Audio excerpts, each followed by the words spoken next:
Bonjour et bienvenue sur notre chaîne. Aujourd'hui, nous allons découvrir ensemble le golf aux Jeux Olympiques.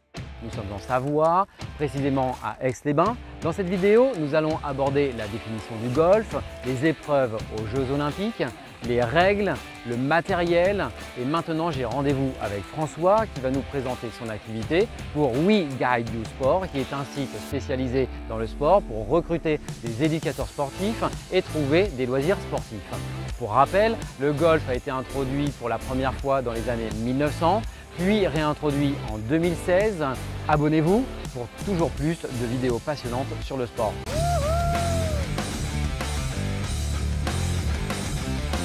Bonjour François. Bonjour Charles. Donc toi tu es coach de golf et on vient parler un petit peu des épreuves qu'on va retrouver au JO. Donc première question, si tu pouvais nous redéfinir juste la définition du golf, qu'est-ce qu'il faut faire exactement? En quoi ça consiste? Le golf, on va utiliser 14 clubs que l'on a dans son sac et avec ces 14 clubs, on va essayer de faire le score le plus bas possible sur 18 trous. Ok. Voilà. Donc en fait c'est un sport de balle qu'on vient taper. C'est un sport de précision avec des trous de différentes longueurs. On va utiliser différents outils pour aller le plus vite possible dans le trou en fait. Ok. Et du coup, le golf, on a plusieurs terrains. Quels sont-ils? Tu commences par quel terrain? Puis après, je crois qu'il y en a un deuxième, puis peut-être un troisième. Là, ce que tu parles, c'est des zones de jeu en fait. Donc on a le départ. Ensuite, on va avoir le fairway. Sur le côté droit et côté gauche du fairway, on va avoir un rough qui peut être très haut avec des arbres très hauts comme on va voir au Golf National pour les JO à Paris. Et ensuite, on va avoir le green. Et puis, on a aussi le bunker qui est un obstacle dans lequel il va falloir sortir. Donc le bunker, c'est comme on retrouve ici derrière, c'est avec du sable. Voilà, c'est du sable. Ok. Et ça peut être aussi un bunker d'herbe, c'est-à-dire une forme de bunker rempli d'herbe. Ok. Et après, on va avoir d'autres choses. Par exemple, on voit ici, on a des lacs. Oui, des obstacles d'eau. Des obstacles d'eau. Tu vas retrouver des obstacles d'eau, il y en aura aussi beaucoup à Paris. C'est d'ailleurs une des difficultés du parcours des Jeux cette année. Beaucoup d'eau et des herbes très hautes dans le rough. C'est-à-dire des herbes qui peuvent être vraiment très hautes. Donc si tu mets ta balle dans les herbes hautes, tu peux te dire que c'est perdu. D'accord. Quasiment. Ok. Donc ça, c'est les technicités qu'on va retrouver un petit peu sur le golf. Au niveau des distances, quelles sont les distances qu'on va retrouver au JO? Des distances de parcours normaux pour des champions, avec des par 3 jusqu'à 235-240 mètres, des par 4 jusqu'à 435 mètres et des par 5 jusqu'à plus de 500 mètres, 550-580 mètres. Ah oui, d'accord. Donc là, par contre, tu dois m'expliquer à quoi correspond un par 3, un par 4, un par 5. C'est quoi? Alors, c'est la longueur du trou qui définit si c'est un par 3, un par 4 ou un par 5. D'accord. Donc, plus le trou est court, si c'est un trou court, c'est un par 3. Si c'est un trou plus long, c'est un par 4. Et si c'est un trou beaucoup plus long, c'est un par 5. Alors, sachant que les pros, hommes et femmes, sont capables d'envoyer la balle en 2 coups sur un par 5 et d'essayer de faire ce que nous avons vu tout à l'heure, un eagle, c'est-à-dire 2 coups en dessous du score idéal. Ce qui fait qu'on verra sans doute au JO des scores à 3 sur les par 5 et des scores à 2 sur des par 4. Et sans doute des trous en 1. Peut-être pour nos Français. D'accord, espérons. Et si on récapitulait les épreuves que nous allons trouver à la fois pour les femmes et à la fois pour les hommes au JO, lesquels sont-ils? Alors, le tournoi des JO est un tournoi sans cut. Il y aura 60 joueurs au départ et les 60 joueurs vont jouer les 4 tours. Donc ils vont jouer 4 jours d'affilée et au terme des 4 jours d'affilée, celui qui aura fait le score le plus bas sera le vainqueur. Ok, donc finalement chaque jour est une partie d'épreuve? Oui, une partie, mais voilà, le résultat d'une journée ne donnera pas le résultat final. Il faudra que le joueur joue bien pendant 4 jours. Ok. Ce ne sera pas une journée joue bien, le lendemain joue mal, c'est pas grave. Il faudra vraiment jouer le mieux possible pendant les 4 jours. Et c'est ça qui va faire la difficulté de cette épreuve. C'est que normalement sur un tournoi professionnel normal, au bout de 2 jours, on prend sur 100 joueurs, on en prend 30 ou 40 ou 50 et ils vont jouer eux la finale. Là, tout le monde a une chance de gagner. Même celui qui a mal joué le premier jour peut se rattraper à ces niveaux de joueurs. Ils sont capables de jouer des scores de -6, -7, -8 sur un parcours. Et donc, même si le premier jour il n'a pas très bien joué, il peut quand même gagner les JO. D'accord, parce que effectivement, chaque score de chaque journée est additionné pour l'ensemble des joueurs. Et que ce soit pour les femmes ou pour les hommes. C'est ça. Les femmes et les hommes joueront le même tournoi, sur le même parcours, mais pas des mêmes boules. Les hommes vont partir des boules noires, c'est-à-dire des boules bâties complètement au fond. Les femmes vont partir un petit peu devant. Ok, donc en fait finalement les hommes vont avoir plus de distance Voilà, ils ont un à parcours réaliser. plus long. Absolument, ils auront un parcours plus long. Ils auront des parts 3 plus longs, des parts 4 plus longs et des parts 5 plus longs. Ok, mais par contre les difficultés resteront les mêmes puisque… Parce qu'après, les femmes au JO ne vont pas partir des boules rouges, hein. Donc ils vont partir à peu près des boules jaunes, qui sont les boules hommes, deuxième et troisième série. Donc ce qui fait déjà un parcours très très difficile. D'accord. Alors, question aussi sur les épreuves chaque jour. Est-ce qu'on va retrouver le même parcours, le même 18 trous chaque jour ou est-ce que c'est des 18 trous différents pendant les 4 jours? Non, ça sera le même parcours pendant les 4 tours. Mais par contre, ce qui va changer, ça va être l'emplacement des drapeaux. Au niveau de l'organisation, ils peuvent changer l'emplacement des boules, c'est-à-dire les avancer ou les reculer. Et ils peuvent aussi modifier la difficulté du parcours en plaçant les trous à différents endroits, plus sur des pentes ou plus proche de l'eau, pour donner un attrait différent au parcours. Si par exemple on sait que demain il va y avoir du vent et qu'ils nous mettent les drapeaux aux entrées de green alors que le vent est face, ça va être très très compliqué à jouer. Donc tu vois, on peut moduler la difficulté d'un parcours en changeant juste l'emplacement des drapeaux sur les greens. Ok, très bien. Donc en fait finalement tu as un green et tu changes juste ton trou sur le green, Ouais. ce qui va changer la difficulté et le départ aussi qui peut être légèrement déplacé. Et ça peut vraiment changer énormément un trou. Un green peut faire 50 mètres de long, hein. Donc si on est 50 mètres plus court ou 50 mètres plus long, ça change tout. On peut vraiment moduler le parcours de cette façon-là. D'accord, ok. Au niveau du vent ou de la pluie, comment ça se passe? C'est-à-dire que j'ai un jour où il pleut.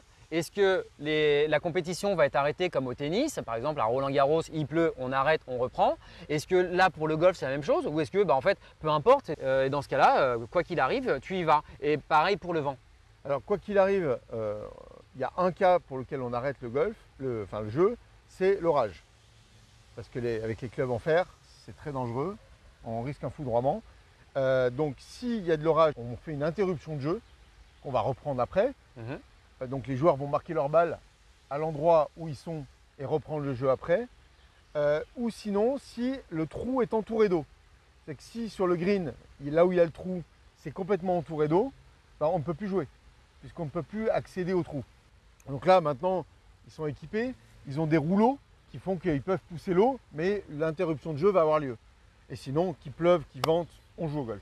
Ok. Par contre, c'est là où ça peut jouer, c'est-à-dire que sur une journée, je vais avoir effectivement du vent le matin et pas de vent l'après-midi. Ceux qui ont du vent le matin, dans le bon sens, vont peut-être avantagés. Oui, on peut et l'après-midi, du coup, auront plutôt une stabilité au niveau des conditions. Exactement. Tu peux avoir un temps exécrable le matin avec de la pluie, un parcours qui ne roule pas, des greens qui ne roulent pas parce que c'est complètement gorgé d'eau, avec beaucoup de vent. Et l'après-midi, grand soleil, plus de vent. C'est le jeu. C'est le jeu. Donc ça fait partie aussi des aléas qu'on peut retrouver dans le golf. C'est-à-dire qu'il va falloir jouer aussi avec la météo qui, parfois pour certains joueurs, va être un peu plus avantageuse et puis pour certains autres joueurs, va être peut-être désavantageuse. Voilà. Comme au ski avec les dossards. Pareil, quand la neige est trop travaillée, ça marque et donc ça pénalise. Mais ça, tu peux rien y faire. La seule façon qu'ils ont, c'est que, par exemple, le premier jour au JO, il y a des joueurs qui vont partir en première partie et le deuxième jour, ils ne rejoueront pas en première partie. Ils joueront en dernière partie. Ils inversent les départs.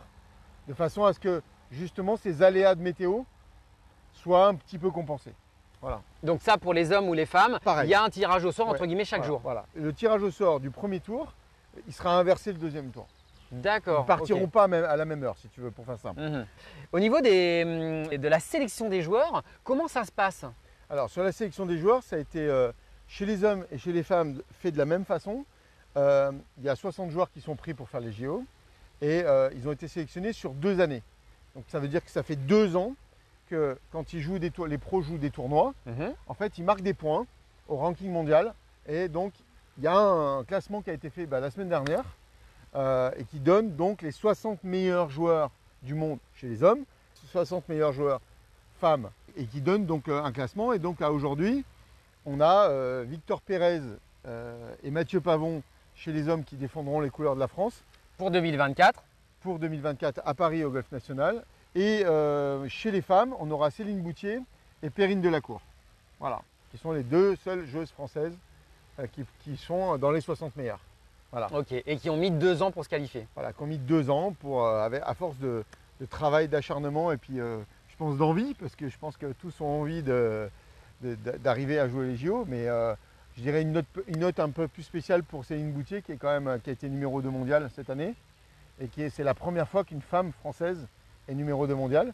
Et puis Mathieu Pavon qui est quand même rentré dans le top 30 mondial, ce qui est quand même un exploit.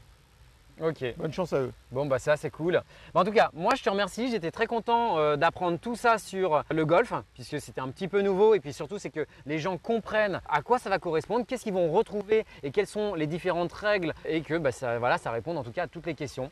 Donc, On pourrait juste finir en disant que le golf est le sport le plus pratiqué dans le monde en sport individuel avec plus de 90 millions de licenciés.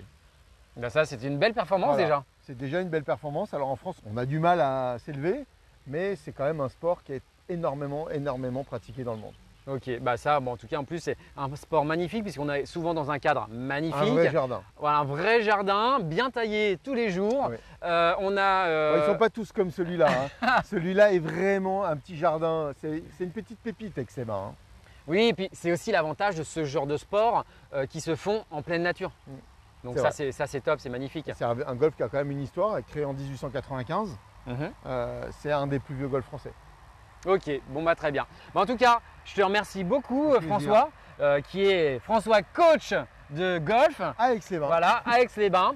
En tout cas, c'était un grand plaisir d'avoir toutes ces informations pour les épreuves qu'on aura au JO et d'avoir répondu à tout le monde sur ce point-là. Merci. Merci à toi, à bientôt.